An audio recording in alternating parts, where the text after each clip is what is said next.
The Serpent's Kiss cut through the Caribbean like it owned the sea, its dark sails full against the wind, gilded serpent figurehead shimmering under the midday sun.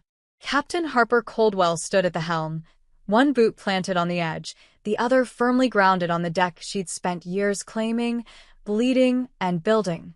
Her coat was sun-bleached at the shoulders, its crimson stitching faded with salt and glory.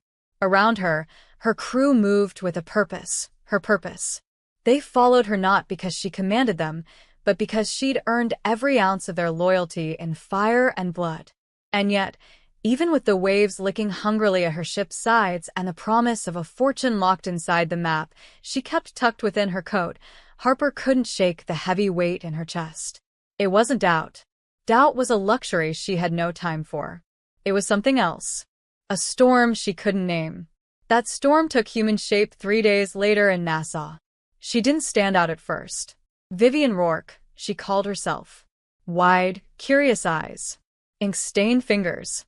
A mouth too quick with cleverness, and a laugh that danced like a blade. She claimed she was a cartographer fleeing a marriage. She didn't want to a man she didn't know. It was a story Harper had heard 1,000 times before in 1,000 different ports, and yet something about this woman made her stop. Made her listen. Vivian didn't ask for pity. She asked for passage.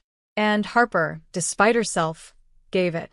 "You'll work for your berth," Harper had said, watching the way Vivian's eyes didn't flicker at the warning in her voice. "My ship is no place for deadweight." "I know my stars, Captain," Vivian replied with that damnable smile. "And I never get lost." At first, Harper assigned her to the night watch, an easy way to keep her out of the way, test her mettle. But Vivian surprised her. She was quick. Observant. Within days, she was trading body jokes with the quartermaster and sketching accurate maps by lantern light. The crew liked her. Too much, Harper realized one evening as she caught them all laughing around Vivian, like she'd been born on the deck of the Serpent's Kiss. Weeks passed. Lines blurred. Vivian moved into Harper's cabin, then into her bed. It wasn't supposed to mean anything. Pirates didn't get attachments. Not the real kind. But Harper found herself watching Vivian's sleeping face in the dark, tracing the constellation-shaped scar near her collarbone, wondering things she had no right to wonder. And then came the moonless night. Harper remembered only fragments, the taste of rum, the heat of Vivian's lips, the press of her against the cabin door. And then, nothing. The world tilted and spun, and when Harper awoke, her throat was dry, her mouth filled with sand. She was alone. The Serpent's Kiss was gone. So was Vivian. And so was the map. Harper sat up with a ragged gasp, the sun scorching her skin as she looked around the small, God-forsaken islet. Beside her lay only 4 members of her crew, loyal, confused, and just as abandoned as she. Anger hit her like a cannon blast, hot and disbelieving. "She took everything," Harper muttered, fists clenched in the sand. She took everything. But she hadn't taken Harper's rage. And rage was fuel enough to cross oceans. Within a day, Harper commandeered a sloop anchored at a nearby reef, poorly guarded, owned by some fool merchant who should have known better than to anchor near pirates' waters. With makeshift sails and a patchwork crew of survivors, she set a course west. Rumors followed Vivian like smoke. A woman matching her description spotted buying ropes in Tortuga. A new captain with a silver tongue and a serpent's bite gathering allies in Havana. A ship, familiar, cursed, sailing under a new name. And still, Harper burned. Burned for vengeance. For answers. But most of all, for the woman who had stolen her ship, her life, and somehow, damn her, her heart. Because it wasn't just betrayal Vivian left behind. It was a trail. And Harper intended to follow it, to the ends of the sea. The sea was merciless, but so was Harper. Wind whipped her sun-blasted face as the stolen sloop bucked against the current, groaning like it resented her touch. It wasn't the Serpent's Kiss. Nothing could ever be. This ship lacked the weight of memory, the hum of familiarity beneath her boots, the heartbeat of loyalty in its timbers. It felt like navigating a stranger's body, but Harper gripped the wheel like it might somehow become hers if she held it tightly enough. Around her, The 4 crewmates Vivian hadn't managed to seduce into betrayal worked with quiet efficiency. Boone, her bosun, muttered curses under his breath as he retied fraying ropes. Nia, the navigator, scanned the sky with a spyglass too cracked to be useful, but refused to let it go. Marlowe, quiet and loyal to the bone, swabbed the deck like they were still aboard the Kiss. And Wren, who'd once sworn he'd follow Harper into the Devil's Mouth, hadn't spoken more than 10 words since they'd been left. Vivian had taken more than just a ship. She'd fractured something sacred. Harper could still feel the ache of the betrayal in her teeth, a phantom throb behind her eyes. Every time she closed them, she saw Vivian smile, sharp, sweet, knowing. A kiss followed by a knife in the dark. And yet, Vivian had left a trail. She hadn't needed to. If she truly wanted to disappear, she could have. Harper knew that. She'd taught her crew how to vanish. She'd taught Vivian. But instead, there were breadcrumbs. Clues that didn't feel like mistakes. The first was in Nassau, 2 days after Harper commandeered the sloop. A tavern half sunk into the sand, stinking of sweat and salt. Inside, a barkeep with no teeth and too many questions served her a bottle of familiar rum. Dark, spiced, rare. She paid with silver, he'd said, polishing the coin as if it held the woman's ghost. Said someone might come asking. Said to give them that. Her favorite rum. A brand you couldn't find outside of Havana. It burned her throat and heart in equal measure. Harper smashed the bottle against the floor. "We head to Havana," she said, jaw tight. Nia didn't ask questions. She never did.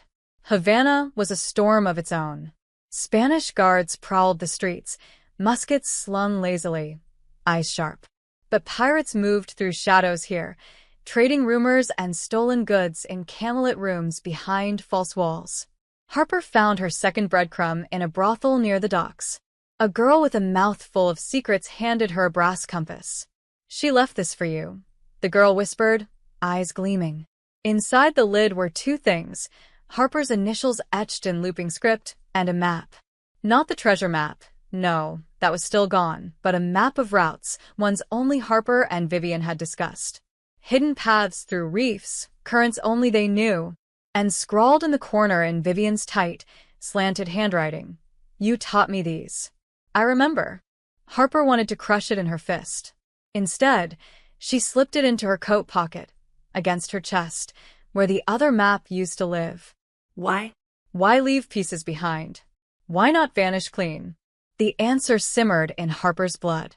Either Vivian was taunting her, stringing her along for the thrill of it, or something else. Something Harper didn't want to name. "It's bait," Boone growled that night as they huddled around a dim lantern below deck. "She wants you chasing her. She thinks you'll follow." "She's not wrong," Harper snapped.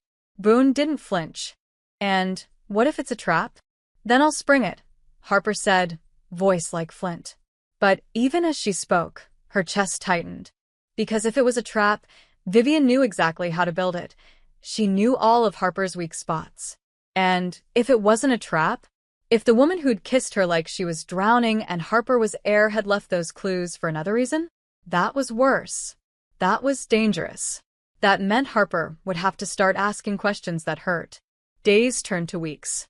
The sloop grew silent and tense, its small space filled with ghosts and silence. Harper dreamed of Vivian's laughter echoing in the halls of the Serpent's Kiss.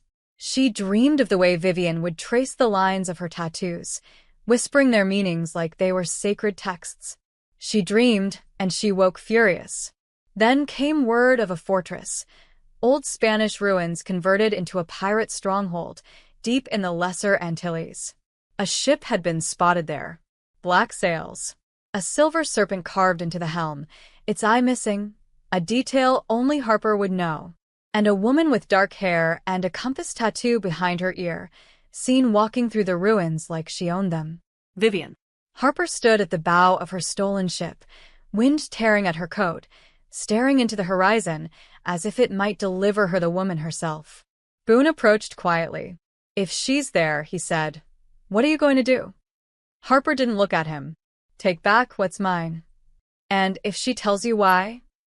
Harper's hands curled into fists. Then she better have the best damn story in the world. Because Harper Coldwell was no fool. She'd lived by the blade and the storm. But she knew one thing above all else. You didn't leave a trail unless you wanted to be found. The fortress rose like a scar against the sky, its crumbling towers veined with ivy and salt, battered by centuries of storms and secrets. The island itself was barely more than a speck in the sea, jagged and wild, forgotten by maps and men. But Harper knew this place. She'd passed it before, marked it as cursed and useless. Now it pulsed with significance, a dark heart calling her closer. Her boots hit the sand with purpose as the sloop anchored just offshore. The air was heavy, the kind that clung to your skin and whispered of things left undone. Behind her, the remnants of her crew followed in silence, their weapons drawn more out of habit than fear. Harper didn't speak. She couldn't. Her heart was hammering, a traitor in her chest, louder than the waves. Vivian was here. She could feel it, not hope, not guess, but know. The kind of knowing that lived in your blood after sharing a bed with someone for weeks. The kind of knowing that made your throat dry and your blade hand twitch. They crossed the broken path toward the ruins, Harper's eyes scanning for movement, her ears tuned for laughter that no longer felt like a memory but a haunting. The fortress gates were ajar. No guards. No noise. Only the wind whistling through arrow slits and a low, rhythmic thump, like a rope striking wood in the distance. Inside, the shadows seemed to lean in, thick with age and secrecy. Moss grew on stone walls, vines coiled like sleeping snakes, and yet there was something unmistakably alive in the air. Then Harper saw it. On the wall, at eye level, carved with precision, a serpent. The same sigil from her ship's figurehead. Not the version carved at sea, proud and intact. This one was split, its mouth severed from its tail. A message. Or a warning. They moved through the corridor slowly, Harper leading, fingers grazing the hilt of her saber. Every creak, every gust, every echo sounded like a whisper. And then came the first true sign. Her old jacket. Draped across a stone railing, still carrying her scent, faded and torn where Vivian had once pulled it off her in a rush. Harper stepped closer, hand trembling, lips parting in disbelief. Folded beneath it was a piece of parchment. Not the map, but a drawing. A sketch of Harper herself, sleeping, peaceful, hair wild across a pillow. Inked with such care, such brutal familiarity, that her knees nearly gave out. In the bottom corner, a note. I never meant to lie. But I had to. Her rage flared again, white-hot, but this time it clashed with confusion, with ache. She snatched the paper, shoved it into her coat, and moved forward with renewed fury. She's playing games, Boone muttered behind her. Or she's trying to say something, Nia offered. No, Harper snapped. She gave up the right to say anything when she drugged me and stole my goddamn ship. But even as the words left her lips, they tasted hollow. Because deep down, in the place where longing lived, Harper didn't believe that was the whole truth. She couldn't. They found the central chamber, an old war room, collapsed on one side, open to the sky. And there, in the center of it all, on a makeshift table made of crates and old beams, lay the compass. Not the one Vivian had left in Havana. The compass. The one Harper had given her the night before she disappeared. If you ever get lost, Harper had whispered, brushing Vivian's hair from her face, this will find your way back to me. And now it sat here, in this dead place, spinning gently in the breeze. Harper stepped toward it like it might vanish if she moved too fast. She reached for it, but a sound stopped her. A voice. Behind her. Soft. Controlled. Familiar enough to make her heart stutter. I was wondering how long it would take you. Harper turned slowly. And there she was. Vivian Rourke. Alive. Beautiful. Standing in the threshold like a dream wrapped in sunlight and danger. She wore Harper's old belt, her own boots, and a shirt laced just enough to be infuriating. Her expression unreadable, her hands raised just slightly. Not in surrender, Vivian never surrendered, but in a gesture that said wait. Harper's hand gripped her saber so tightly her knuckles ached. You have 30 seconds to tell me why I shouldn't run you through. Vivian stepped closer, each movement measured. Because I saved your life. Harper laughed, sharp and disbelieving.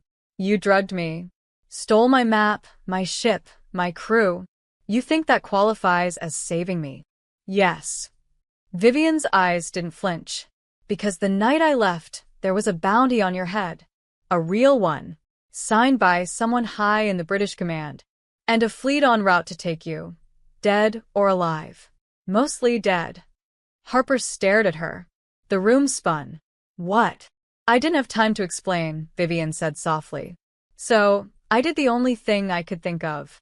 I made you disappear. Harper's saber wavered. Her breath caught. You're lying. Am I? Vivian reached into her coat and pulled out a scroll. Harper snatched it, broke the seal, unrolled it. And there it was. Her name. Her crimes. Her face. Signed and sealed with royal wax. Why didn't you tell me? She whispered, voice breaking. You think I didn't try? Vivian's voice cracked too. You think I wanted to leave you like that? I left the rum. The compass. I hoped you'd follow. That you'd at least give me a chance to explain. Harper wanted to scream. To cry. To kiss her and kill her all at once. Every emotion she'd been burying since that night came roaring to the surface, all teeth and longing. You used me. I loved you, Vivian said, voice trembling. And I'd do it all again if it meant keeping you alive. Harper stood frozen, the saber still raised between them like a line neither dared to cross. Her heart pounded. Her world shifted. And she didn't know what to believe. Harper's fingers ached from gripping the saber, every muscle in her arm locked as if it were the only thing keeping her upright. The scroll trembled in her other hand, the royal seal already smudged from her sweat. Vivian stood just a few feet away, motionless, gaze unwavering despite the blade still pointed at her heart. The wind tore through the shattered fortress, howling through the arches like it was mourning something neither of them could name. You're expecting me to believe, Harper said slowly, every word ground out through clenched teeth, that you stole my map, my ship, and my crew to protect me? Vivian didn't flinch. Yes. And not because you wanted the treasure for yourself. No. Not because you planned this from the start. Smile your way into my bed and then vanish into the night like a goddamn storybook ghost. Vivian took one step forward. If I wanted to disappear, Harper, I would have. I could have. You taught me how. That sentence landed like a cannonball between them. True. So infuriatingly, deeply true. Harper felt the truth of it in her marrow. If Vivian had wanted to vanish, she wouldn't be standing here, waiting to be skewered. She wouldn't have left clues. She wouldn't be shaking, just slightly, like someone hoping they'd be forgiven for something unforgivable. The saber wavered. Harper didn't lower it. Why the hell didn't you wake me? Her voice broke on the last word, cracked and raw like dry wood. Why not tell me what was happening? We could have run together. We could have, because you would have stayed. Vivian's voice was soft, but it cut sharper than any blade. You would have tried to fight them. You would have died for your crew. For that damn ship. And they would have buried you in chains. Harper's chest caved inward. Rage, pain, grief, and something more treacherous, something that tasted like longing, all twisted inside her, battling for dominance. Her eyes locked on Vivian's, searching for lies, but there weren't any. Just a sea of regret, wide and endless. I didn't know who else to trust, Vivian said, her voice shaking now. And I knew if I told you what I'd learned, you'd never let me go through with it. You'd try to outsmart them, fight them. But I couldn't risk it. I couldn't. She stopped, took a breath that sounded like it hurt. I couldn't lose you. Silence. Thick. Drenched. Unforgiving. Harper let the saber drop. It clanged to the stone floor like thunder. She stepped back as if she'd just been struck, hands shaking, pulse roaring. She didn't know what to do with this. With her. So what now? Harper rasped. You expect me to forgive you? Forget that you left me for dead on a sandbar with nothing but a sunburn and a half-drowned crew? Vivian blinked slowly, like she wanted to say yes, but knew better. No. I don't expect anything. Damn right you don't. Harper turned, pacing away from her before she did something reckless. Again. She stared at the compass on the table. Her gift. Her damn heart laid bare in brass and memory. She wanted to throw it, wanted to shatter every piece of this story into dust. But she couldn't, because underneath the betrayal was the undeniable fact that Vivian could have run, could have vanished into any corner of the sea, and yet she didn't. She left a trail Harper had followed like a flame-starved moth. Who gave the order? She asked finally, voice flat. The bounty. Who signed it? Vivian hesitated, and Harper whipped around. Tell me. Now. It wasn't just one man, Vivian said. It's a network. A shadow one. Half British, half Spanish. Operatives with no official titles. I found one of them in Nassau. He was asking about you. Showing the scroll. I followed him. Learned more than I was supposed to. And that's when you decided to drug me. That's when I decided I'd rather have you hate me and alive than watch them drag you to a noose. Harper let that settle. It didn't feel good. It didn't heal. But it was something. And the crew? Harper asked, quieter now. The ones you took? I didn't take them, Vivian said, and this time her voice cracked, real and guttural. They chose to follow me. I told them the truth. Some believed me. Some didn't. I told them I needed help, needed to throw the scent off you, make it look like a mutiny. I never wanted to leave you with nothing. You left me with 4, Harper spat. The rest were mine. They still are. Vivian stepped closer. They're waiting. On the other side of the island. If you'll let me, I can take you to them. That did it. Harper's fists unclenched. Not from peace. From exhaustion. She had chased this woman across the damn sea, blade in hand, heart in ruins, and now here she was, offering answers and guilt and maybe, a path forward. She didn't trust her. Not completely. But she did not trust her either. Harper looked over her shoulder. You'll walk ahead. One wrong move, and I'll slit your throat. Vivian nodded once. Fair. They moved in silence through the stone corridors, every step filled with memories Harper didn't want. Vivian's scent still clung to the jacket Harper had meant to notice. The back of her neck glowed in the sun, kissed by salt and wind. Harper wanted to hate her. Truly, violently hate her. But hate required distance. And Vivian had never been further than right under Harper's skin. They emerged into the open courtyard behind the fortress, where a second ship, smaller, sleeker, faster, sat anchored just beyond the shallows. On the sand, 10 figures turned at once. Harper froze. Familiar faces. Her crew. Her real crew. Eyes wide. Mouths parted. Boone took a step forward, shock in his voice. Captain? Harper swallowed something thick. I'm alive, she said simply. Barely. One of them ran to her. Then another. Arms wrapped around her. Salt-soaked embraces. Voices breaking. She didn't cry. She couldn't. But her lungs expanded for the first time in weeks. Then her gaze slid to Vivian, who watched it all from a careful distance, the guilt written all over her like new ink. She'd brought them back. All of them. Harper exhaled, then turned to face the sea. And the storm still coming. Harper stood at the edge of the water, boots buried in the wet sand, the sea hissing at her feet like it was trying to tell her something. Behind her, the voices of her reunited crew murmured like ghosts, half celebration, half confusion. She could feel their eyes on her, flicking between her and Vivian like they weren't sure which one of them was still captain, or which one was the greater threat. The wind tugged at her coat, and the map, not the map, but the hand-drawn one Vivian had left behind, brushed against her ribs like a heartbeat. She hadn't slept. Couldn't. Too much had been cracked open in the last 12 hours. Loyalty, rage, history, and that unbearable thing still coiled somewhere deep in her gut. Love, maybe. Or something close enough to make her nauseous. She didn't want to believe Vivian. Part of her still wanted to drag her into the sea and let the salt tear her apart. But the scroll in her coat said otherwise. The crew standing whole before her said otherwise. And worst of all, her gut said otherwise, and Harper had learned, through pain and battle, that her gut never lied. "Captain," Boone's voice came from behind, careful. Too careful. "What do we do now?" Harper turned, slow, measuring. "We hunt them." Boone lifted an eyebrow. Them? Harper nodded once, hard. "Whoever signed that bounty.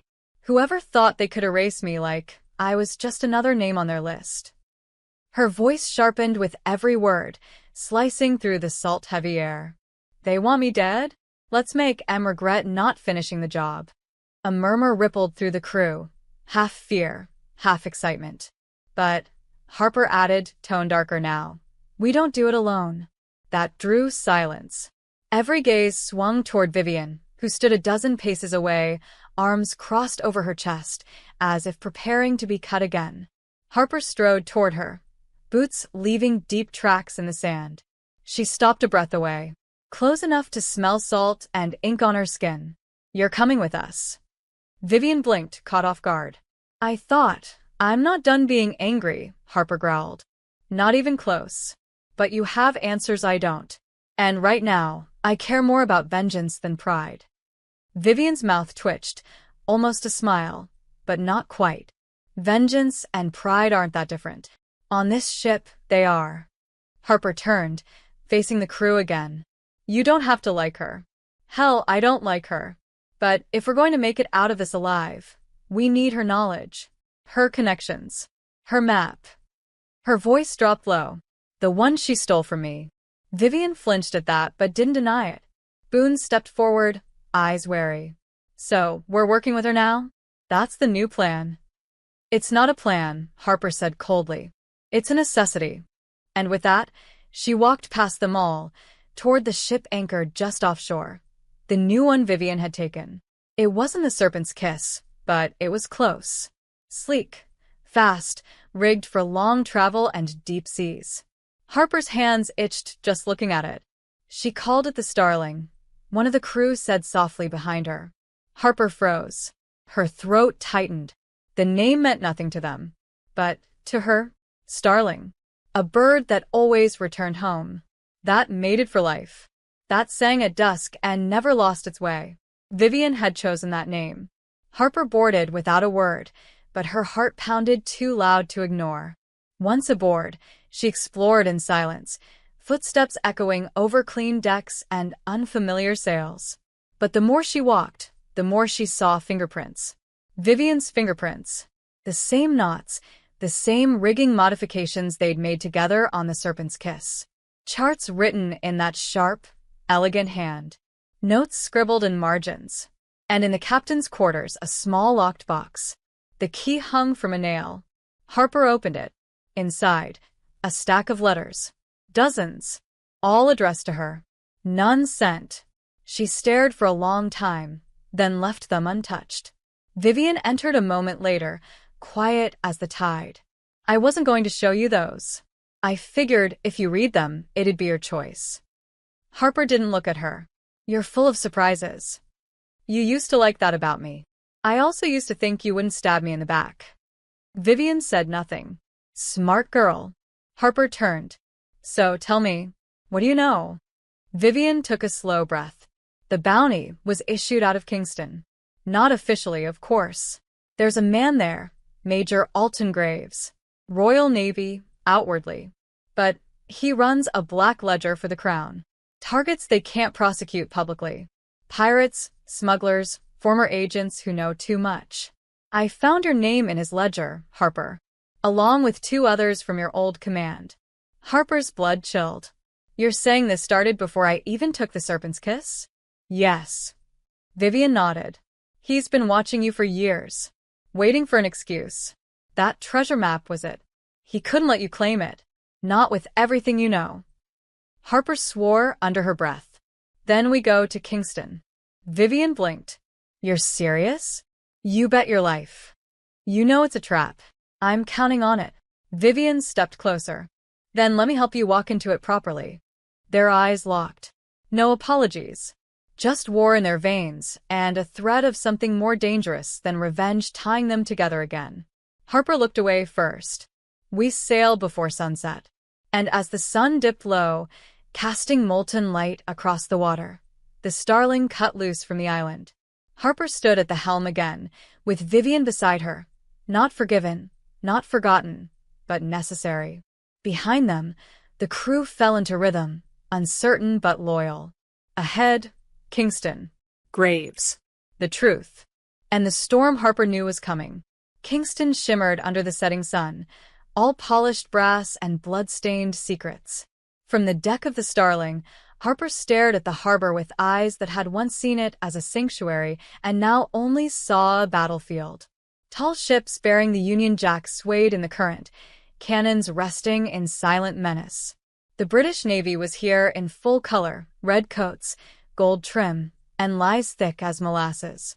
And somewhere among them, Major Alton Graves, the man who had written Harper's name into a death sentence. The man Vivian had once spied on. The man they were here to expose, or destroy, whichever came first. Harper adjusted the corset laced tightly beneath the borrowed gown, her body chafing at every silk-covered edge. She hadn't worn a dress in years, and it felt like armor made of glass, delicate, dangerous, and infuriating. You look like you're about to murder someone, Vivian said beside her, dressed in pale green with sleeves that draped like sea foam. She looked radiant and calculating, like a siren who had traded the ocean for high society. Harper didn't bother to hide her scowl. I am about to murder someone. I just haven't picked who yet. Vivian smiled, but there was tension in her jaw. Just don't start with me. At least not until we get the documents. If I'm wearing this corset for nothing, I swear I'll stab you with a hairpin. Noted. The plan was reckless, borderline suicidal. They'd received word of a ball, one thrown by a naval officer in honor of an incoming governor, with Graves set to attend. Vivian had contacts who could get them in, falsify names, create the illusion of nobility. All Harper had to do was blend in, not punch anyone, and follow Vivian's lead to slip away once Graves was distracted. Easy. Except for the part where Harper had to smile at the people who wanted her dead. They entered the estate as dusk kissed the marble columns with gold. Music floated like perfume through the air, violins and harpsichord, too delicate for pirates and killers. Harper kept her head high, her back straight, her hands gloved and useless. She hated every second of it. But Vivian? Vivian moved like she belonged. Her laugh came easy, her words smoother than rum. She twirled through conversations, flirted with diplomats, danced with soldiers. Harper watched her from the edge of the ballroom, jaw clenched, blood boiling. She couldn't decide if she wanted to kiss her or throttle her. Maybe both. Especially when Vivian slipped a folded note into Harper's gloved hand as she passed by, barely breaking stride. It read, South Corridor. 10 minutes. Wait by the candelabra. Harper didn't ask questions. She moved like smoke, weaving through gold and perfume and power, down into the quieter wing of the estate. She waited by the candelabra, one hand hidden in her skirts where a dagger lay strapped to her thigh. Footsteps. Soft. Measured. Then Vivian appeared, holding a glass of wine in one hand, her face flushed with exertion. He's here, she whispered. Top floor. Private study. Guards at the door. But he's meeting someone soon. Someone important. We need to hear what's said. And how exactly do we do that? Harper asked. Without getting a blade through the ribs? Vivian pulled a small key from her bodice. There's a servant passage. I paid someone off. It leads to a grate above the study. We'll hear everything. So we're eavesdropping now. Fantastic. You wore a corset for this. Let's not waste it. Harper followed her, without another word. The passage was narrow, barely wide enough for two shoulders, and smelled of dust and mold. But Vivian led with certainty, lanterns swinging low. When they reached the grate, they crouched in silence, breathing shallow as voices echoed below. Graves spoke first, calm, polished, dripping with power. The pirate will arrive soon. if she isn't already here. She's like rot. You don't see it until it's everywhere. Another voice answered. Female. Cold. British. You're certain she has the map? She did. We're not sure who has it now. But she's a liability. I want her ended. Quietly. And the girl? The woman asked. The one who defected. Rourke. Harper felt Vivian tense beside her. Graves chuckled. She's irrelevant. A thief with no country. Once Coldwell is gone, she'll disappear. Or hang. Harper's vision went red. She barely registered her own breath as it quickened, as the heat in her chest bloomed into fury. Vivian reached out, fingers brushing hers, grounding her. Then came the sound of papers being shuffled. The woman spoke again. The Crown will not take responsibility for this. If this goes south, you'll be hung alongside them. Which is why it won't go south, Graves said. This plan has been in place for years. Harper Coldwell dies tonight. Rourke shortly after. And the map returns to its rightful owner. Silence. Then footsteps. Chairs scraping. Harper and Vivian backed away just as the study door opened below. They moved fast, retracing steps through the servant tunnel and emerging in the garden behind the estate. The air was cooler now, the stars high, the party still roaring beyond the hedges. Harper didn't speak. Not until they were back at the harbor, safe aboard the Starling. Then and only then did she turn to Vivian and say, "They're killing me tonight?" Vivian nodded. "If you hadn't come, they would have found you. Quietly. In your sleep. Maybe even before the next port." Harper let that settle in her gut like a stone. "And the woman?" "Lady Rosalind Merrick," Vivian said. "She works for the Crown but runs covert operations in the colonies. She's worse than Graves. So we kill them both." Harper. No, her voice was low. "Steal and see. No more hiding. No more running. No more dressing up to survive the night. We take this ship. We find them. We end this. I want Graves. I want Merrick. And I want my name cleared." Vivian stepped closer, her voice softer now. "And after that?" Harper stared at her. "We survive. Together. Maybe." Vivian reached up, brushing a loose strand of hair from Harper's temple. "That sounds almost like hope. Don't get used to it." Too late. They stood in silence for a long moment, the moon high above them, the ship creaking beneath their feet like an old promise. Tomorrow they would fight. Tonight they planned. And Harper allowed herself, for just a second, to believe that the storm was turning in her favor. The sea at dawn was a mirror of blood and gold. Harper stood at the prow of the Starling, arms crossed tightly, the salt wind tangling her hair as she stared ahead without blinking. Somewhere out there, Graves' ship was waiting. The Lion's Wrath, a brutal war vessel with cannons enough to level an island and a captain arrogant enough to believe himself untouchable. Harper planned to change that. She hadn't slept. The rage wouldn't let her. Her body thrummed with tension, her mind replaying every word from the study the night before. Her death had been scripted, priced, and plotted like she was no more than a line on a ledger. It was too much like the past. Like the Crown once again, deciding who got to live and who was worth erasing. This time, Harper would not be erased. Behind her, the crew was awake, quiet, moving with a tension that no one dared name. Boone sharpened his blade with slow, careful strokes. Marlowe stood at the rigging, watching the horizon as if expecting monsters to rise from the water. Even Nia had lost her usual smirk. And Vivian hadn't left the captain's quarters since they'd returned from the ball. Until now. Harper heard the door open, soft footsteps padding up behind her, and then the subtle shift of presence beside her. She didn't look. She didn't have to. Vivian always carried herself like a whisper before a storm. "I've charted a path," Vivian said, voice even. "If we follow the shoals west of Port Royal, we can bait them into the cove. The reefs will force them to adjust their position. That's where they'll be most vulnerable. And how do we get Graves on deck? We signal surrender." Harper scoffed. "I don't surrender." "You don't have to. I will." Harper turned to her, eyes like ice. You'd really do that? I already did, Vivian replied, tone sharp. The moment I left you behind to save your life, I surrendered every chance I had of you ever trusting me again. So yes, I'd do it.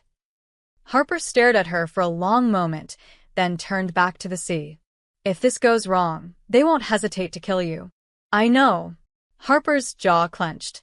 You better be right. I am. Silence stretched between them, heavy with things unsaid. Finally, Vivian spoke again. I have to tell you something before this begins. Harper didn't move. Make it quick. Graves knows about the map because I told him it existed. Harper froze. The sea kept moving. The sails snapped in the wind. But something inside her stopped breathing. Slowly, she turned. What? Before I met you, Vivian said, her voice low and deliberate, I worked for a man named Herrick Lane. He was part of Merrick's network, a whisper broker. He paid me to gather information from pirates, positions, treasures, alliances. I was good at it. Invisible. No one notices the cartographer. When I came aboard the Serpent's Kiss, I was supposed to confirm if the map was real. So, you were a spy, Harper said, voice dead. Yes. And every kiss, every night, you were lying. No, Vivian stepped closer, eyes wild now. That's what changed everything. I wasn't supposed to fall for you. I wasn't supposed to care. But I did. And when I found out Graves wanted you dead, I broke the contract. I ran. I came back for you. Harper said nothing. Her hands curled into fists. Say something, Vivian pleaded. Hurt me. Hate me. Just don't look at me like I never mattered. Harper's voice was a whisper. You mattered. That's the problem. The words dropped like anchor chains between them. Vivian flinched as if slapped, then turned sharply and walked away. Harper didn't stop her. She couldn't. Not yet. There was too much ahead. Too much to bleed before anything could heal. By nightfall, they reached the cove. The trap was set, the starling limping purposefully, sails trimmed, a black flag reversed, signal for distress. They'd made sure Graves would see it. Harper stood at the helm in a blood-red coat, her saber at her hip, pistol at her side, heart locked behind every scar she'd ever earned. Vivian was already in the skiff, heading toward the Lion's Wrath with 2 crewmen and a white flag. She looked small in the moonlight, fragile in a way Harper had never seen. It made her furious. It made her afraid. The minutes stretched. Then cannon fire. One shot, high. A warning. Then came the signal. Graves was bringing Vivian aboard. Harper raised her hand. Hold position. We wait for the mark. Boone growled behind her. What if she betrays us again? Then I'll gut her myself. But her chest burned. She watched through the spyglass as Vivian was brought before Graves on the quarterdeck. He smiled. She smiled back. Harper's blood ran cold. Then came the mark, a flick of Vivian's wrist. Almost imperceptible. The signal. She'd placed the charges. The tide was turning. Now, Harper hissed. The starling moved fast, leaping forward like it remembered who it belonged to. The crew sprang into motion, cannons loaded, grappling lines ready. Harper led the charge herself as they approached, wind screaming in her ears. She leapt onto the Lion's Wrath with a roar, blade flashing, pistol cracking. Chaos erupted. Gunfire, shouting, smoke. Graves turned just in time to see Harper standing before him, a storm in human shape. You, he said, sneering. You should be dead. Sorry to disappoint. They fought. Blade against blade, fury against polished cruelty. Graves was good, trained, precise. But Harper fought like she had nothing left to lose. Like every betrayal, every lie, was fuel. She knocked the saber from his hands and slammed him against the rail. Give me one reason not to toss you into the sea. Because you'll never make it off this ship alive, he spat. Merrick's fleet is already en route. Harper's smile was cold. Then I guess we better be quick. Behind her, Vivian had broken free of her guards, blood on her sleeve and a pistol in her hand. She tossed it to Harper without a word. Harper caught it, pressed it to Graves' chest. and pulled the trigger. Silence fell. Then flames erupted. The charges Vivian had planted blew through the lower deck, splitting the ship's hull. Harper turned, grabbed her arm. "We have to go, now." They dove into the sea as the lion's wrath began to list, flames clawing at the sky. Harper surfaced coughing, dragging Vivian with her, both of them gasping as the Starling sailed in to scoop them from the waves.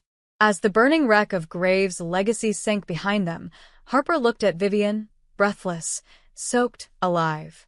"You were right about one thing," she said hoarsely. "What's that?" "You are full of surprises." Vivian smiled through the blood on her lips.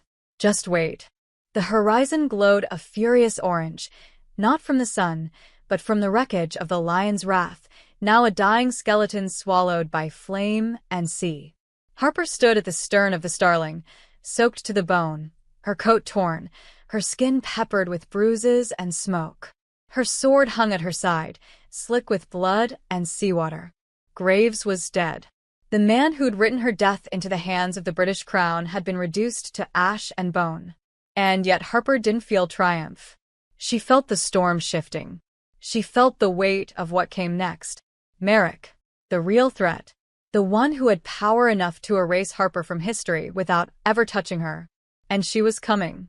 Fast.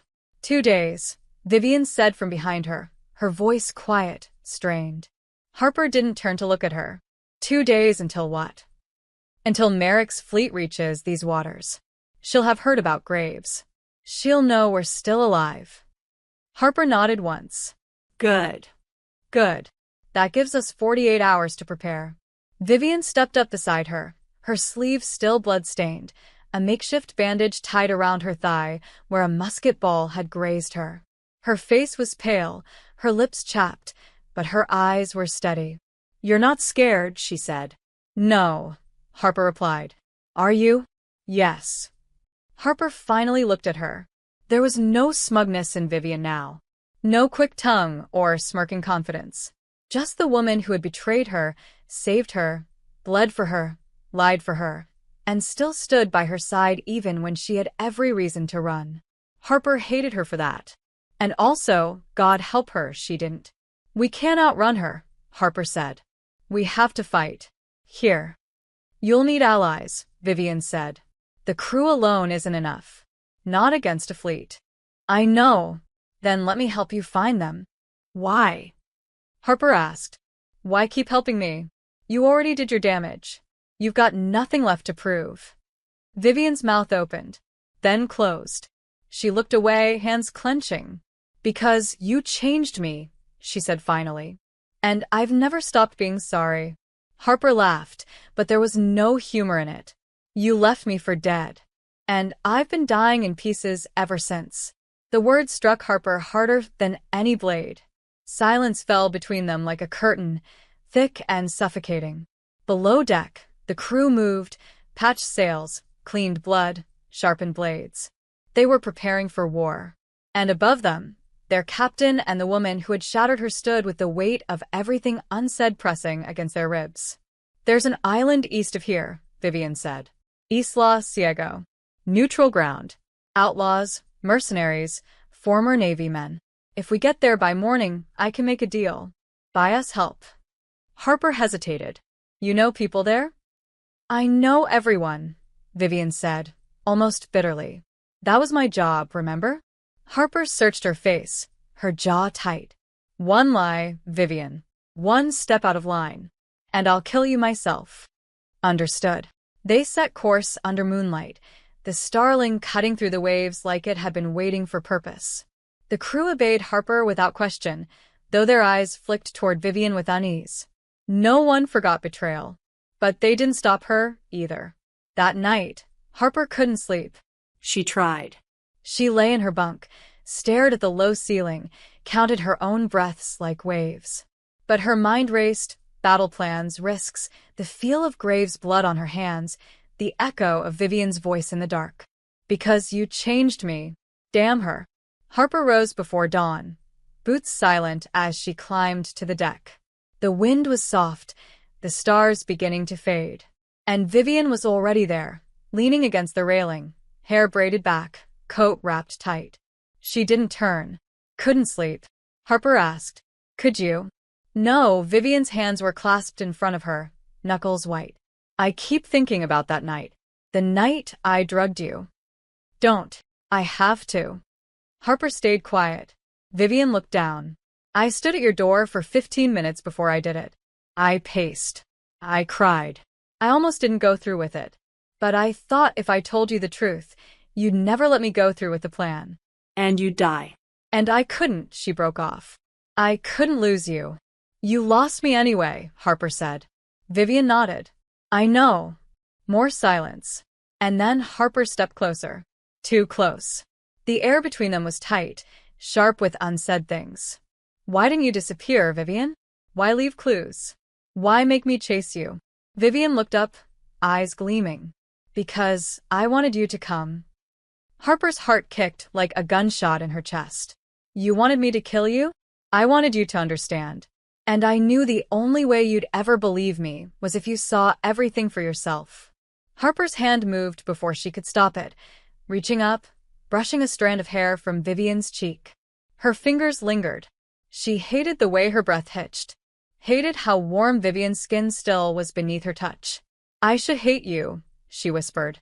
"Then hate me," Vivian said, her voice breaking. "But don't stop looking at me like that." "Like what?" "Like I'm still yours." Harper's hand dropped. She turned away, breath ragged. "I need air. We're surrounded by it. Then I need less." But she didn't walk far. She couldn't. Because the truth was, despite everything, every lie, every scar, Harper didn't want Vivian gone. She wanted her honest. She wanted her real. And she wanted her close. Isla Ciego appeared on the horizon just after dawn, a jagged crescent of cliffs and jungle and smuggler dens, the kind of place where death was currency and loyalty cost extra. As they anchored, Harper stood at the rail, spine straight, voice steady. "Get us allies," she said to Vivian. "Whatever it takes." Vivian nodded, eyes locked on hers. "You'll have them."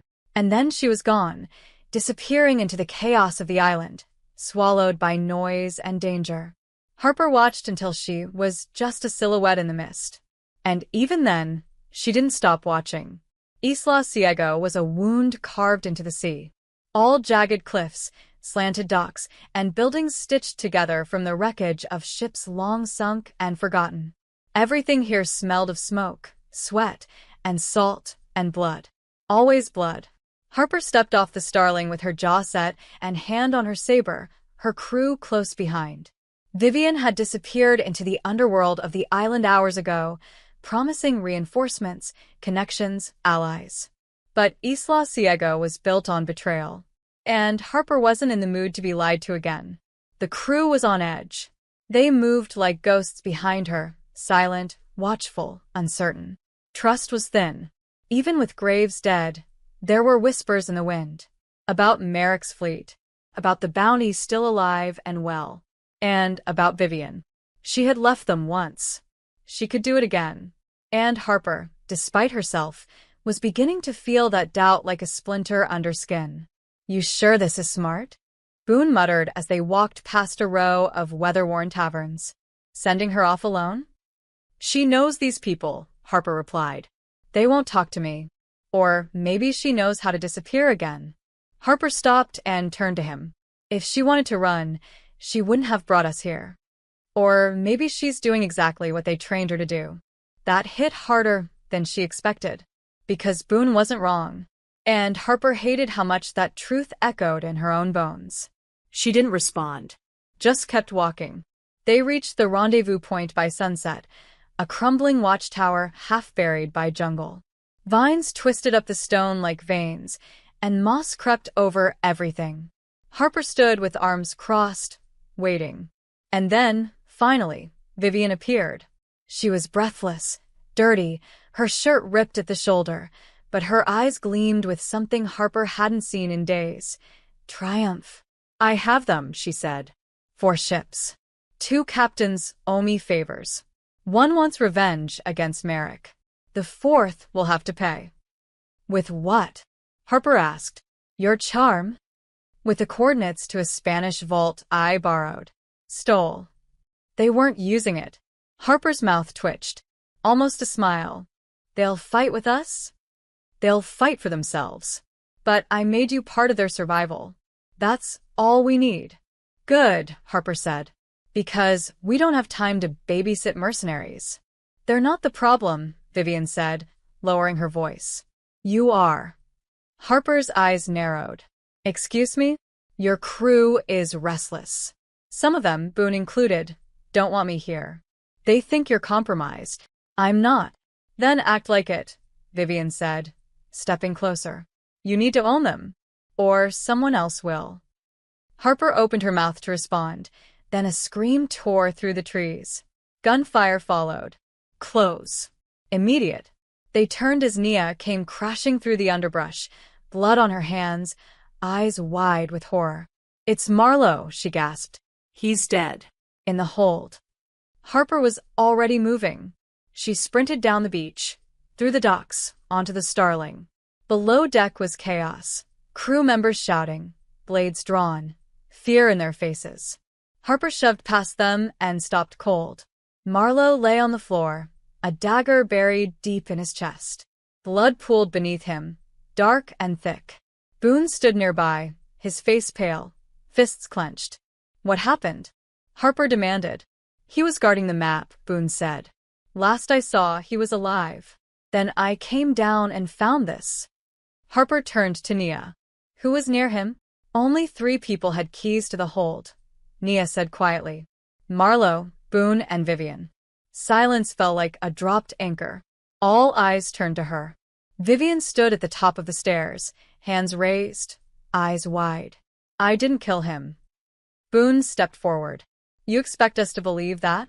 After everything? Yes, Vivian said, voice sharp now. Because if I'd wanted to steal the map again, I wouldn't need to kill anyone. I made the damn thing. You had motive. So did half this crew. Enough, Harper snapped. She moved between them, placing herself directly in front of Vivian. No one touches her. Captain, Boone started. I said no one. Harper's voice was low, dangerous. We don't tear each other apart before the real war even starts. Nia, check the hold. I want confirmation the map is still there. Boone, search the ship. I want answers, not guesses. As the crew dispersed, Harper turned to Vivian. Why didn't you tell me you had a key? Because I didn't think it mattered. Everything matters now. I know that. Do you? Vivian stepped closer, her voice shaking with anger. You think I did this? I don't know what to think. That's the problem, Harper. You trust me just enough to keep me alive, but not enough to believe me. Can you blame me? Vivian swallowed hard. No. I can't. But I swear, on everything that's left in me, I didn't kill him. Harper searched her face. Every breath between them was a battle. And she didn't know who was winning. Hours passed. The crew returned, sullen and tense. The map was untouched. No signs of forced entry. No clues. Just a body and a storm of suspicion. That night, Harper sat alone in her quarters, the candle flickering low. Vivian entered without knocking. We have a traitor, she said. And it's not me. Harper said nothing. You're going to have to make a choice, Vivian continued. Trust me. Or trust someone who's already feeding Merrick your every move. You think it's Boone? I think it could be anyone. Except me. Harper rose slowly. Then prove it. Vivian stepped close. Let me stay in your cabin tonight. That's not proof. Then make it a test. The air between them thickened, every breath a challenge. Harper reached past her, locked the door. One wrong move, Rourke. And I won't hesitate. Vivian smiled, tired and aching. I'd expect nothing less. Harper extinguished the candle. And in the dark, surrounded by war and whispers, they stood in silence, closer than they should be, further than either wanted to admit. The storm hit before dawn. Not the one in the sky, but the one Harper had been waiting for since the first shot was fired at the Lion's Wrath. It started with silence. An unnatural hush that settled over the Starling like a shroud. Harper sat up in her bunk, every muscle coiled. Beside her, Vivian lay motionless beneath the sheets, though Harper could tell from her breath that she was awake. She always was. Neither of them slept much anymore. "You feel that?" Harper whispered. "Yes," Vivian answered, already sitting up. "It's too quiet." The knock came next. 3 sharp raps on the cabin door. Then one more. Not the pattern of a crewmate. Not the rhythm of Boone or Nia. Harper rose, silent, grabbed her blade from beneath the bed. Vivian followed, strapping her pistol to her thigh. Harper unlocked the door with a single motion and yanked it open. No one stood there. Just a dagger, plunged deep into the wooden floorboards, glinting faintly in the lantern light. A note was impaled beneath it. Harper pulled it free. Just 2 words, written in a precise, familiar hand. "Below deck." She didn't hesitate. Her instincts had been sharpened by years of ambushes and ghosted promises. She raced down the narrow stairs, Vivian on her heels, heart pounding. The ship creaked with unnatural stillness. No wind, no footsteps, no sound. She rounded the corner and nearly ran into Boone. He stood there, face pale, blade drawn. "It's Nia," he said quietly. "She's gone." Harper's breath caught. Gone. Her bunk's empty. Her gear's missing. And he hesitated. "I found this." He handed Harper a strip of parchment. A map. Not the map, but a copy. Crude, but detailed. "She had access," Vivian said, her voice low. She was always below deck. "Always knew where we stored everything." Harper clenched the map in her hand. "She was with me when Marlowe's body was found." "She knew exactly who had keys to the hold," Vivian added. "She pointed the suspicion at me." "She played us both," Harper growled. She turned to Boone. "Sound the alert. Lock the ship down. No one leaves." "Already done," Boone said. But it was too late. A shout rang out from above. Gunfire cracked in the distance. Harper bolted toward the sound, bounding up the stairs and onto the deck, just in time to see a figure leaping overboard. Nia. Her silhouette was unmistakable, hair flying wild as she disappeared into the darkness below. 2 smaller skiffs waited in the shallows. Figures moved within them, shadowed, fast, armed. Merrick's men. Harper didn't hesitate. She grabbed the nearest pistol and fired into the water, but the shot went wide. Nia reached the boat. Within seconds, the skiffs were pulling away into the mist, their oars slicing through black waves. Boone appeared beside her. "Want us to pursue?" "No," Harper said coldly. "We won't catch them." "But let her go," Harper said. "She's already done her damage." Vivian stepped up beside her, face hard. "She has a copy of the map." "Merrick will know where you plan to strike." "Then we change the plan." Harper's voice was iron. "And we move faster than they can." She turned to the crew, now gathered on deck, fear and fury on every face. Nia was the traitor. She killed Marlowe. She passed information to the enemy. And now she's gone. Murmurs rippled through the crew. Some disbelief. Some rage. All of it heavy. "This doesn't change what we came here to do," Harper continued. "Merrick is coming. She wants to wipe us off the map. And now she knows where we are." "Then we're dead," someone muttered. "No," Harper snapped. "We're pirates. We don't die easy." She turned to Vivian. "Can we still count on the other ships?"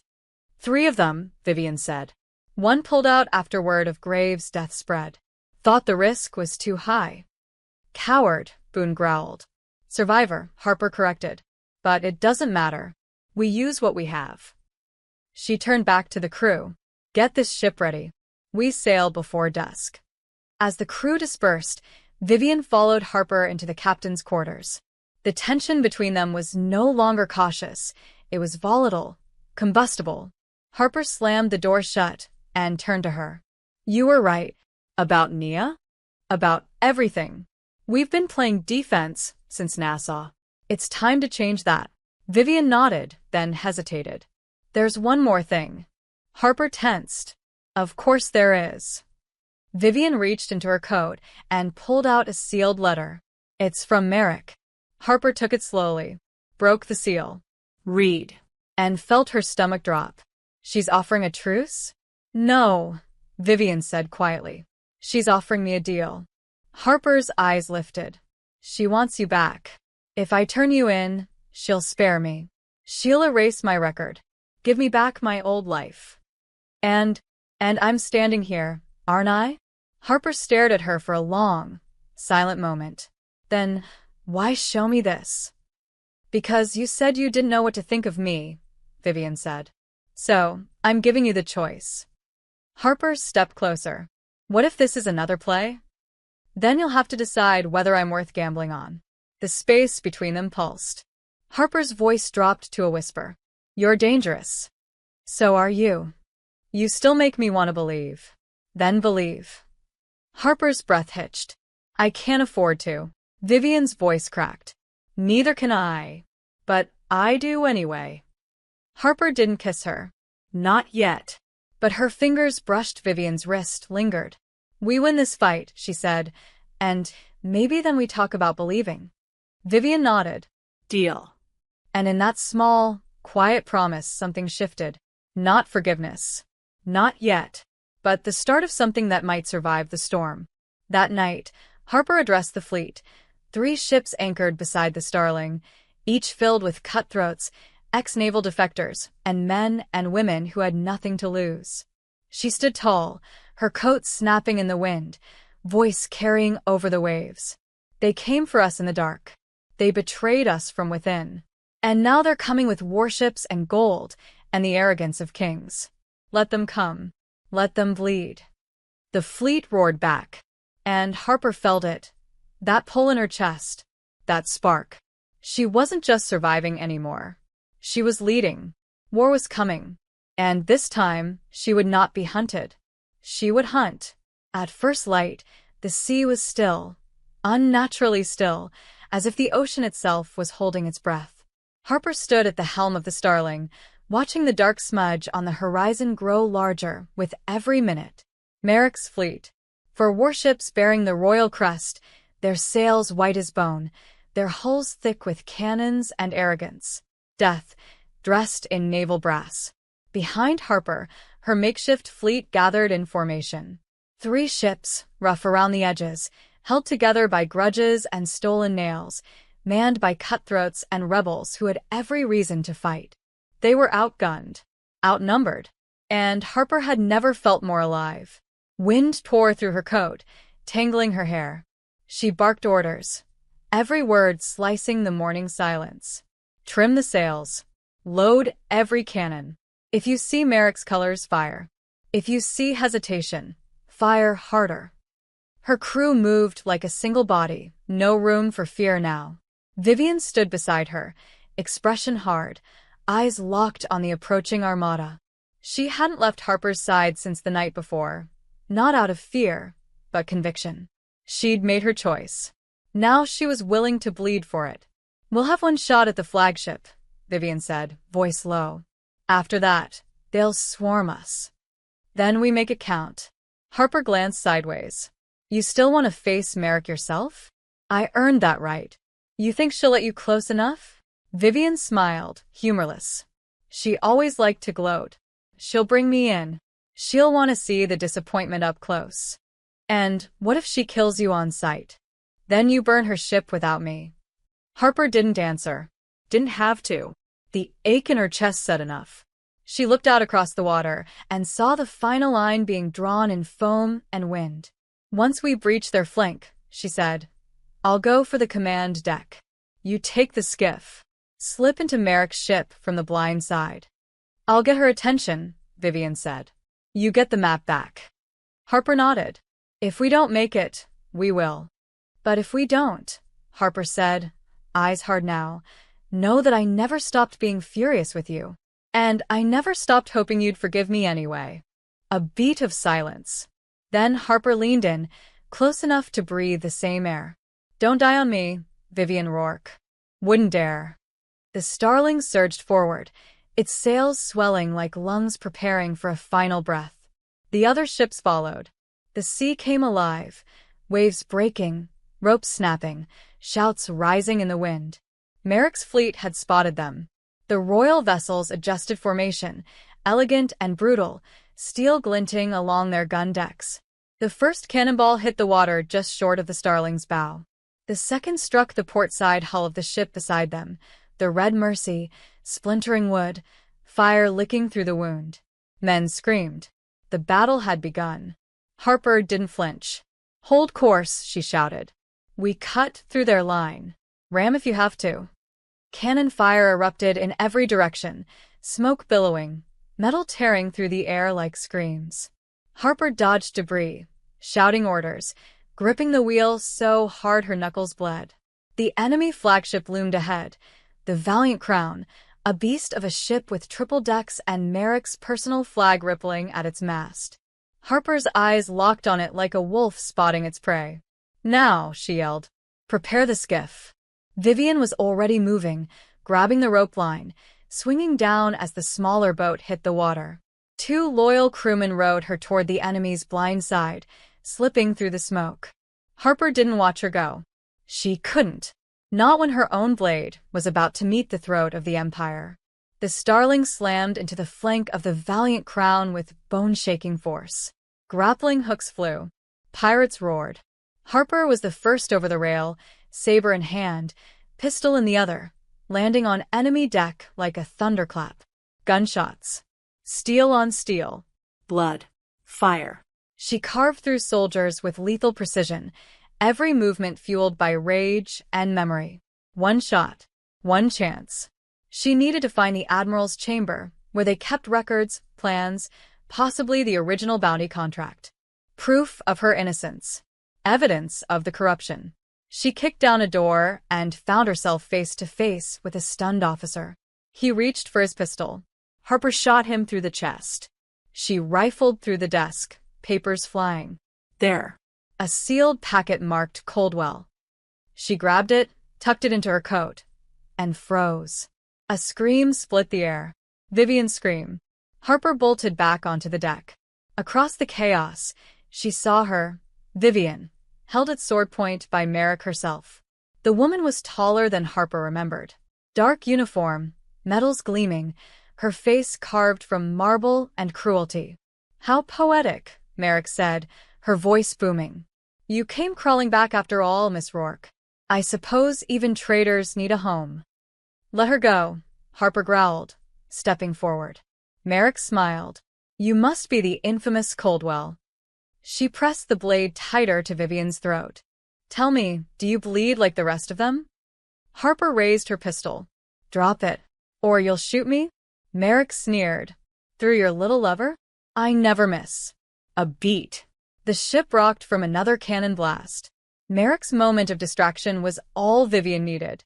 She twisted, elbowed Merrick in the ribs, grabbed the woman's wrist, and slammed her head into the rail. Harper was there in a blink, blade flashing. Merrick turned just in time to parry, but Harper was already pressing the advantage.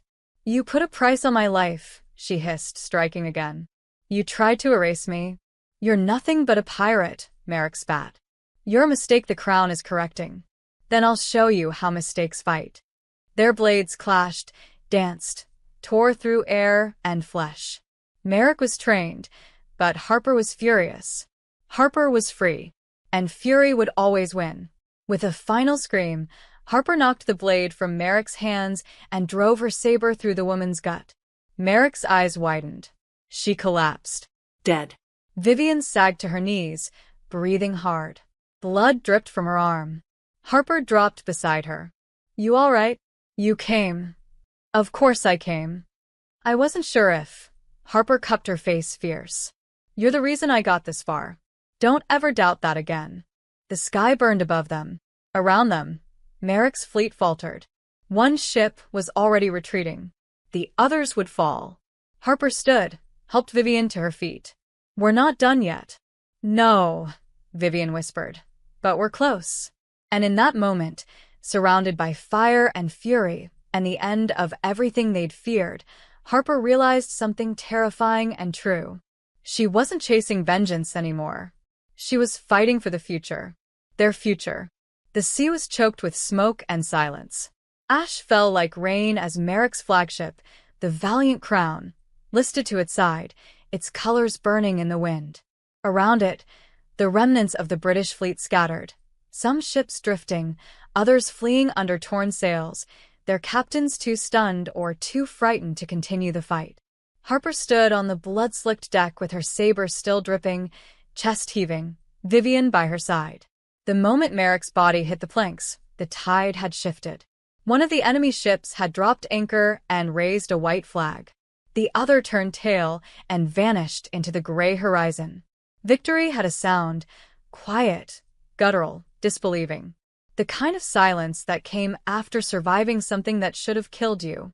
Harper had lived through enough battles to know the difference between winning and simply not dying. This wasn't peace. It was a breath before the next blow. She gripped the sealed packet tighter, the one she'd ripped from the Admiral's chambers. Coldwell, Harper. Treason. Execution order. Sealed. Inside were names. Places. Orders. The web that had tried to strangle her written in the ink of cowardice and ambition. She flipped it open now in the captain's quarters of the Starling, the dim candlelight casting long shadows as the ship cut slowly through calmer waters. Vivian leaned over the desk beside her, reading every line. Merrick wasn't the head, Harper muttered. She was a sword, but someone else held the hilt. Here, Vivian said, pointing to the bottom of the third page. A signature, a crest. Not Merrick's. Lord Felix Dunrose. Member of Parliament. A man Harper had met once, years ago, when she'd still served under the crown. Elegant, polite, and as cold as a blade under snow. He's the one who signed the original death warrant, Harper whispered. He wanted me silenced before I ever left the Navy, before I ever saw the map. He wanted to erase you, Vivian said softly. Because you knew too much.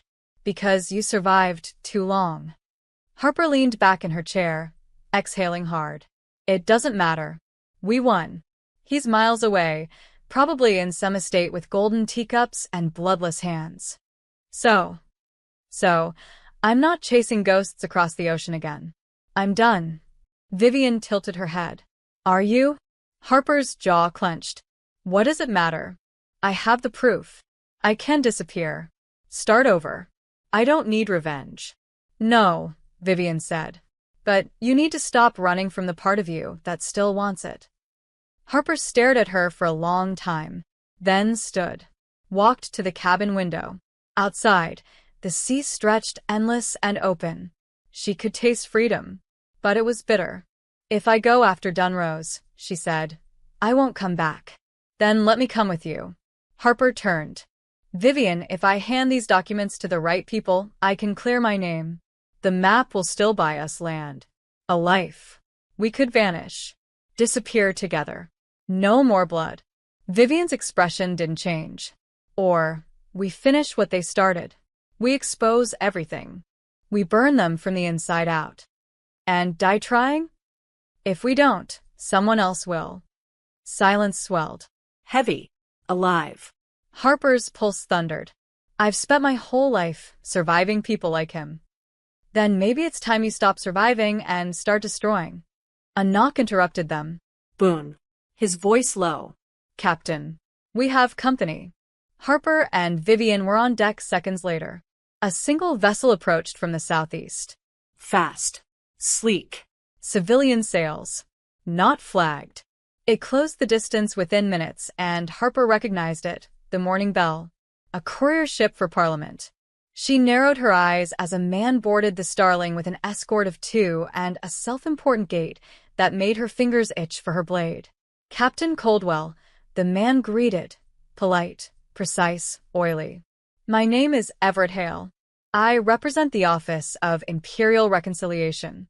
Sounds made up. We're very real. And I come with an offer from Lord Dunrose. Vivian's hand moved to her pistol. Harper didn't stop her. Speak, she said. Hale's eyes flicked around. Privately? Anything you have to say, you can say in front of her. Hale hesitated, then continued. Lord Dunrose is prepared to make this all go away. Full pardon. Restoration of your title. Land deed. Silence, in exchange for those documents. Harper's laugh was low and dangerous. He wants to buy my silence with the same ink he used to sentence me? You have your life, and your ship, and your woman. His gaze flicked to Vivian, and Harper's sword was at his throat before he could blink. You will not say her name again. Hale swallowed hard. Fine. But the offer stands. If you go public with this, it will cause chaos. It won't be your freedom. It will be war. Good, Harper said. I like war. Hale glanced at the papers in her hand. Do you really want to start something that can't be stopped? No, Harper said, stepping back. I want to finish it. So you refuse? Tell Dunrose I'm coming, she said, voice like steel. And I'm not bringing flags. Hale was escorted off the ship at gunpoint. When he was gone, Harper stood at the helm in silence, wind pulling her hair across her face. Vivian stood beside her. You're sure? She asked. Harper's voice was low. The second I make this choice, there's no peace. Not ever. Then let's not choose peace, Vivian said, brushing her fingers lightly across Harper's. Let's choose justice. Harper turned, met her eyes, and in that breathless second, the war around them faded. You'll fight with me? I always have, Vivian said. Even when I was too much of a coward to say it. Harper didn't kiss her. Not yet. But she wanted to. And maybe if they lived through this, she finally would. Below deck, Boone and the others gathered as Harper held up the papers. Dunrose tried to kill me, she said. Then tried to buy me. He won't get a third chance. What do we do? Boone asked.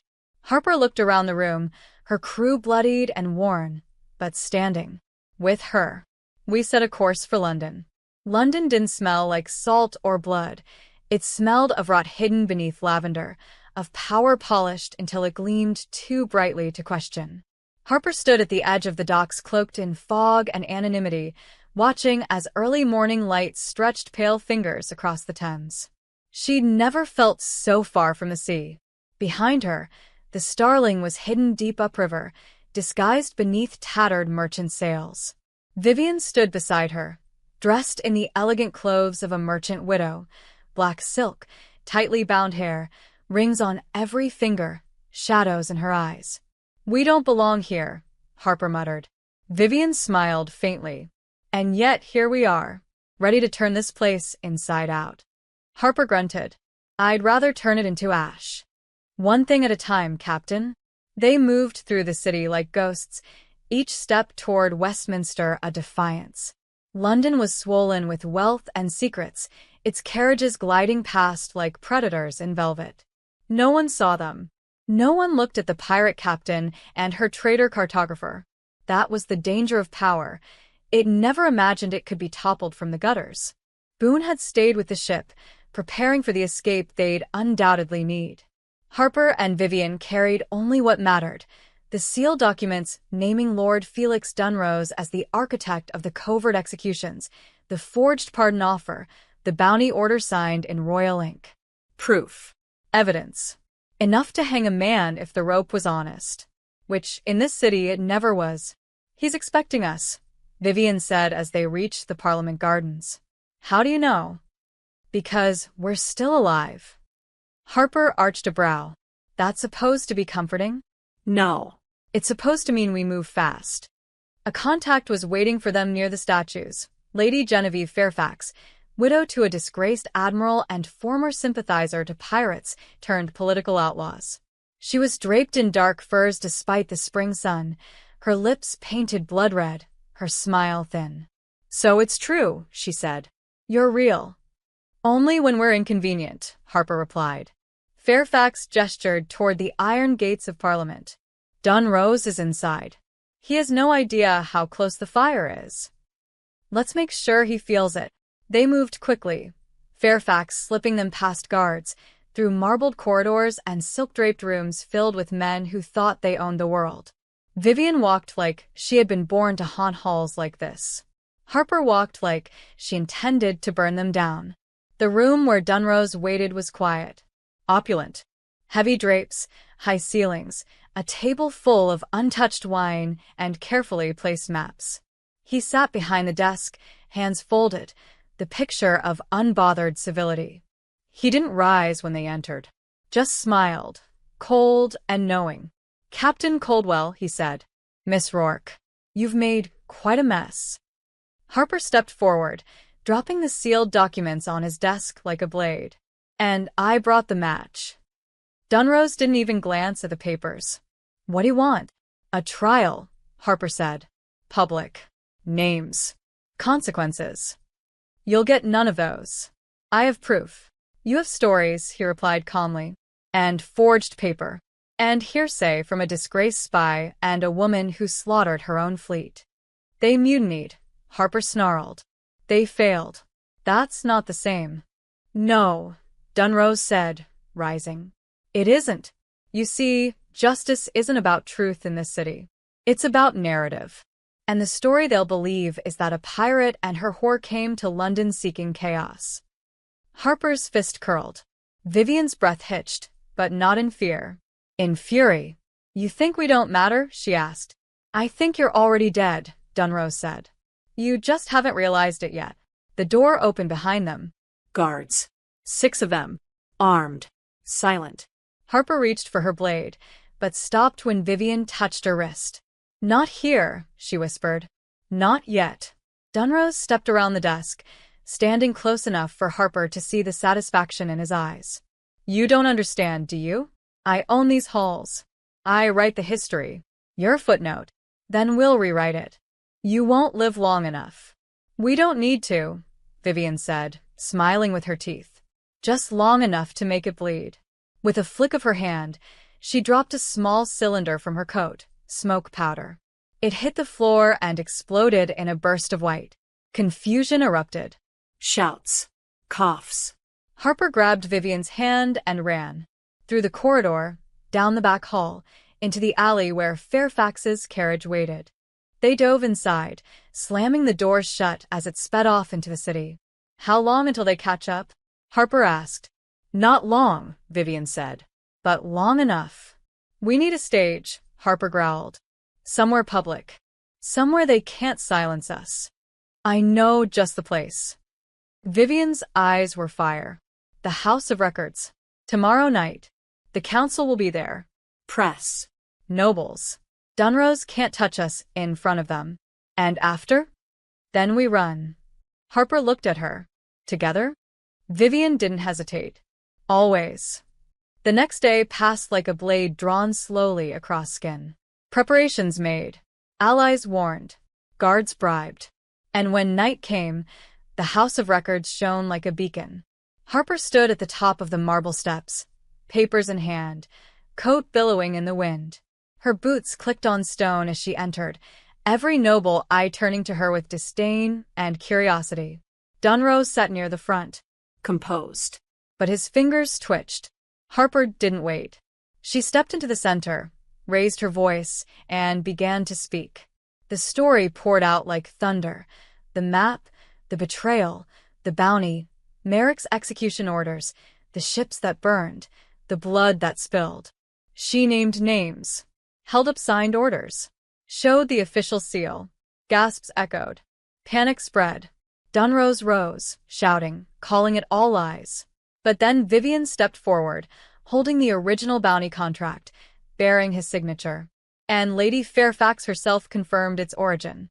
The room exploded. Dunrose lunged, but Harper drew her pistol and fired into the ceiling.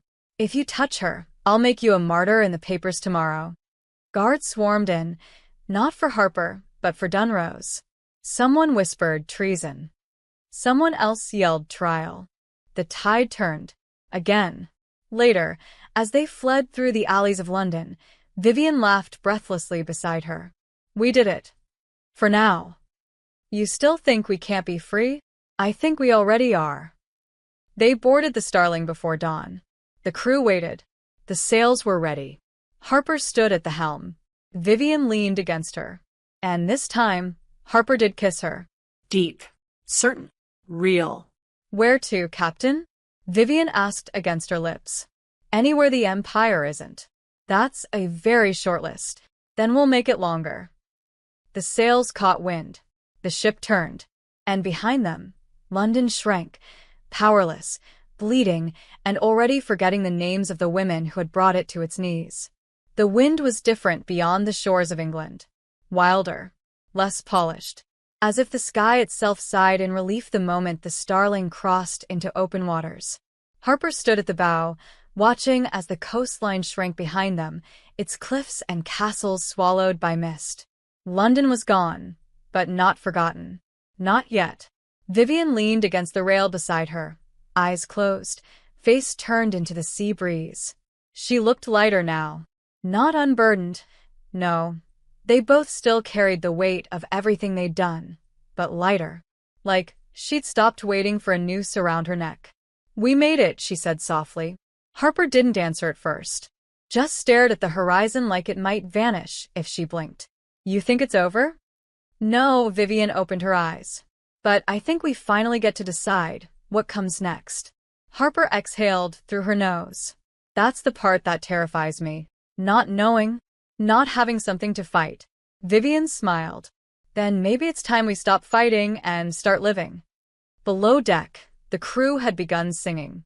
Not war songs or sea shanties, but something softer. Something old. Harper listened for a moment, the sound foreign and familiar all at once. Peace had never sat comfortably in her bones. But maybe it didn't have to. Maybe it just had to exist. The map still sat in the lockbox beneath her bunk, the real one, weather-worn and priceless. A mark of every betrayal, every death, every step that had led them to this fragile, impossible moment. She hadn't looked at it in days. Didn't need to. For the first time, Harper didn't care about treasure. She cared about what came after. Vivian turned to her, arms crossing over her chest. "Boone says we can reach the Americas in less than a month. There's a patch of land near the Carolinas, far from the crown. Old pirate soil. We could settle, vanish." "And do what?" Harper asked. "Plant roots." "Maybe," Vivian said. "Or build a tavern, a shipyard. Hell, even a bakery. Something that doesn't bleed." Harper gave a soft laugh. "You baking bread? I'd pay to see that." "Don't tempt me, Captain." Her voice dropped. "You owe me breakfast in bed after everything." Harper sobered. "I owe you more than that." "No," Vivian said. "You don't." She stepped closer, her voice quieter now. "You gave me something no one else ever did. The chance to be more than what they made me. And you gave me the one thing I thought I didn't need." Harper's voice cracked. "A reason to stop running." Vivian touched her cheek, gentle. "You still think we can't be happy?" I don't know what happy looks like." "Then let's find out." The words weren't a promise. They were a challenge. And Harper, for once, didn't flinch. That night, the stars returned, clear and sharp, no longer dulled by city smoke. The Starling sailed through silver light, each creak of its hull like a heartbeat. Harper stood on the quarterdeck, watching the sky, and felt something uncoil in her chest. She didn't hear footsteps, but she felt Vivian arrive behind her, the warmth of her body brushing close. "You thinking again?" "Trying not to." "Failing miserably?" "Always." Vivian slipped her arms around Harper's waist. "You can let it go, you know. Dunrose is dead politically. They'll tear him apart now. We don't have to keep proving anything." "I know. Then what are you afraid of?" Harper hesitated. "What if I can't stop being who I was? What if the only part of me that knows how to survive is the part that keeps breaking everything I touch?" Vivian pulled her closer. "Then we build something that can take the damage. Together. Even if it cracks? Especially if it cracks. That's how light gets in." Harper turned to face her. "God, I'm still so angry with you sometimes." Vivian smiled. "I know. But I know that too." They stood like that for a long time, forehead to forehead, the ship rocking gently beneath them. When Harper kissed her, it wasn't fire, it was shelter. It was something made of salt and sorrow and survival. Something that had earned the right to be slow. The next morning, Boone brought news from the crow's nest. Another ship on the horizon. Fast. Familiar sails. The Tempest, Merrick's former flagship, now commandeered by a new captain, one Harper didn't recognize. They flew no flags. They didn't answer signals. Harper's gut twisted. They're not here to trade. Vivian joined her at the rail. You think they want revenge? Or they're carrying what's left of Dunros Reach? Do we run? Harper shook her head. No more running. She turned to the crew. Ready for a fight. The sails tightened. The crew moved. But as the enemy ship approached, something strange happened. They slowed. Lowered their sails. No cannons. No warning shots. A rowboat dropped into the sea. A single rider inside. Harper narrowed her eyes. They're coming to talk. Or stall, Vivian muttered. We still board armed. The boat reached the Starling. The woman who climbed aboard was young, sharp-eyed, in a long navy coat with no insignia. She handed Harper a scroll and stepped back. You're being offered absolution, she said. From whom? Harper demanded. The Crown's changing. Quietly. They want to forget you. Bury the scandal. You disappear, they do too. Everyone walks away. Harper opened the scroll. A pardon. Unconditional. No trials. No pursuit. Just silence. And if I say no? Harper asked. Then they'll pretend this never happened and hunt you for the rest of your life. But if I take it, you get to live. Freely. But never loudly. Harper looked at Vivian. What do you think? Vivian's smile was slow. I think we've been loud enough. Harper stared at the scroll. And then she dropped it into the sea. We disappear on our own terms. The messenger didn't argue. She climbed back down. Rowed away. The Starling turned west. Toward the unknown. Toward something more dangerous than revenge. A life. The cove was small, hidden behind jagged cliffs and overgrown palms, the kind of place that didn't show up on maps, even the good ones. The Starling dropped anchor just beyond the reef, its sails fluttering with exhaustion. It had sailed through fire and betrayal, through storms and blood, and now it floated in still waters, as if unsure it was allowed to rest. Harper stepped off the gangplank and into warm sand. Her boots sank slightly, her shoulders ached, and for once, no weapon hung at her hip. The forest before her was quiet, alive only with birds and distant waves. Vivian followed a few steps behind, her skirts hitched slightly, her skin sun-bronzed and glowing with the kind of wear that didn't come from war, but from surviving it. Well, she murmured, looking around the shoreline, this isn't exactly a castle. It's not supposed to be, Harper replied. It's ours. The land was untouched. No manors, no roads, no soldiers.